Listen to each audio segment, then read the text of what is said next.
Hello friend, कशा आहात तुम्ही? आय होप सगळे ठीकच असतात. तर माझ्या कुकिंग चॅनलमध्ये मी तुमचं मनापासून स्वागत करते. आणि हो फ्रेंड्स, रिक्वेस्ट आहे की ही जी रेसिपी आहे ना, स्किप न करता असंच पुढे कंटिन्यू पाहत राहा.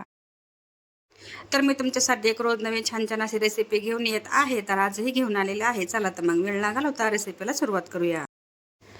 तर तुम्ही थंबनेलवरून किंवा टायटलवरून ओळखलेच असेल की आज आपल्या रेसिपीमध्ये कोणती अशी खास रेसिपी आहे. तर सर्वात आधी तुम्ही पाहिलं असेल की इथं मी 1 कप इथं ओट्स घेतलेले आहे. आणि ओट्स जे आहे ना, तर मिक्सरमधून बारीक करून घेतलेलं आहे, जेणेकरून आपण नंतर त्याला चाळून घेणार आहोत. तर इथं मी 1 कप आहे ना, इथं मूग घेतले होते, त्याला ओव्हरनाईटसाठी भिजून घेतलेले आहे. तर तुम्ही पाहू शकता आपण मिक्सर जारमध्ये ना, तर हे मूग आहेत ते इथं ॲड केले. त्याच्यासोबतच इथे एक गाजर जे आहेत ना, त्याची साल वगैरे स्वच्छ धुतल्याच्या नंतर कट करून घेतलेत. कांदा जे आहे तर पण इथं आपण काय केले, एकच घेतलेला आहे, त्याचे ना काप करून घेतलेत आहेत. थोडासा आल्याचा तुकडा घेतला, त्याच्यामध्ये ना 7 ते 8 इथं लसणाच्या पाकळ्या घेतल्या, थोडीशी हिरवी मिरची, थोडीशी म्हणजे 1 ते 2 असे घेतलेले आहेत. ते तुमच्या आवडीनुसार तुम्ही चवीनुसार तुम्ही ते ॲड करू शकता. थोडंसं पाणी ॲड करून ह्याला काय करायचं आहे, फाईन अशी पेस्ट बनवून घ्यायची आहे. तर इथं एक मोठं ताट घेतले आणि त्या ताटामध्ये ना मेजरमेंटच्या हिशोबाने, आता मला परफेक्ट असं मेजरमेंट हवं आहे, त्याच्यामुळे मी काय केले, एका वाटीचा इथं वापर केला आहे, जेणेकरून त्याच वाटीमध्ये ना इथं ओट्स घेतले, ते मिक्सरमध्ये आपण बारीक करून जे घेतले होते ते. ज्वारीचं पीठ पण इथं मी 1 वाटी घेतलेली आहे. आता ह्याला काय करायचं आहे, मिक्सरने एकसारखं करून घ्यायचं आहे. आणि मिक्सरमध्ये आपण जे पेस्ट आपण बनवून घेतली मुगाची, ती ह्याच्यामध्ये ॲड करायची आहे. आता जे कोणी डाएट करत असेल, वजन कमी करण्यासाठी ना, तुमच्यासाठी ही खास रेसिपी आहे. कारण की आपण काय करतो की प्रत्येक वेळेस ना तीच रेसिपी खाऊन कंटाळा येतो. पण त्याच वस्तूपासून, त्याच जिन्नसपासून आपण काहीतरी वेगळ्या पद्धतीचं बनवलं, ते खावंसं वाटतं. आणि हो, तुमच्याशी मी खूप म्हणजे एकदम कमी तेलात, म्हणजे नाही म्हणलं तरी चालेल. आणि हो, हाय प्रोटीन तुमच्याशी ही रेसिपी मी शेअर करते, की म्हणजे की तुमच्यापर्यंत ना हेल्दी अशी रेसिपी मी घेऊन आलेली आहे. व्हिडिओ अजिबात स्किप करू नका. व्हिडिओ पूर्ण पहा, की जेणेकरून तुम्हाला ही रेसिपी कळेल की मी कशा पद्धतीने बनवते.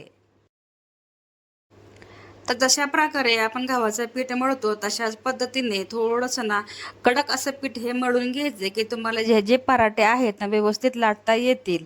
तर मी छोटासा एक उंडा घेतलाय आणि त्याला ना थोडंसं पिठी लावून घेतली. म्हणजे गव्हाचं पीठ लावलं तरी काही हरकत नाही, ज्वारीचंही पीठ लावलं तरी काही हरकत नाहीये. तर फक्त चिकटाव नाही म्हणून तर काय करायचं, तर तुम्ही पाहू शकता थोडीशी कोथिंबीर ॲड केली.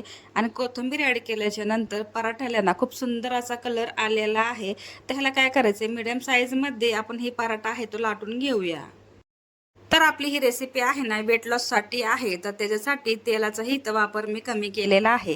तर तुम्ही पाहत असाल की ब्रशच्या साहाय्याने ते मी थोडंसं एकदम नॉर्मल असं तिथं तेल लावून घेतले, जेणेकरून आपल्या पराठ्याला थोडंसं चांगल्यापैकी कलर येईन अशा पद्धतीने त्या तेलाचा वापर मी करणार आहे. तर तवा तापलेला आहे, थोडंसं तेल ॲड केलं आणि त्याच्यावरती ना आपण जे पराठा लाटून घेतलेला आहे ना, तो इथं मी ॲड केलाय. आता ह्याची एक साईड जी आहे तर छानपैकी भाजल्या गेली, तर आता ह्याला आलटी-पलटी करून छानपैकी ह्याला भाजून घ्यायचे. ब्रशच्या साहाय्यानेच इथं मी तेलाचा वापर करते.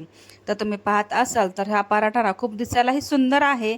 आणि हो, तुम्ही ना तेच तेच खाऊन जर कंटाळा आला असेल ना, तर ही रेसिपी तुमच्या डाएटमध्ये आजच्या आजच ॲड करा, जेणेकरून तुम्हाला खूप एनर्जी असं डाऊन होणार नाहीये. आणि हेल्दी अशी ही परफेक्ट रेसिपी आहे बरं का फ्रेंड्स.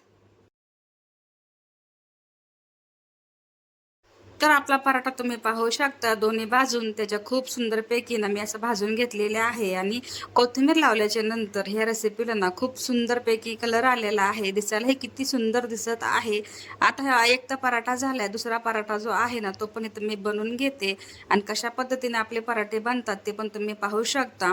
कुठेही फाटले नाही, तुटले नाही, आहे तसे झालेले आहे.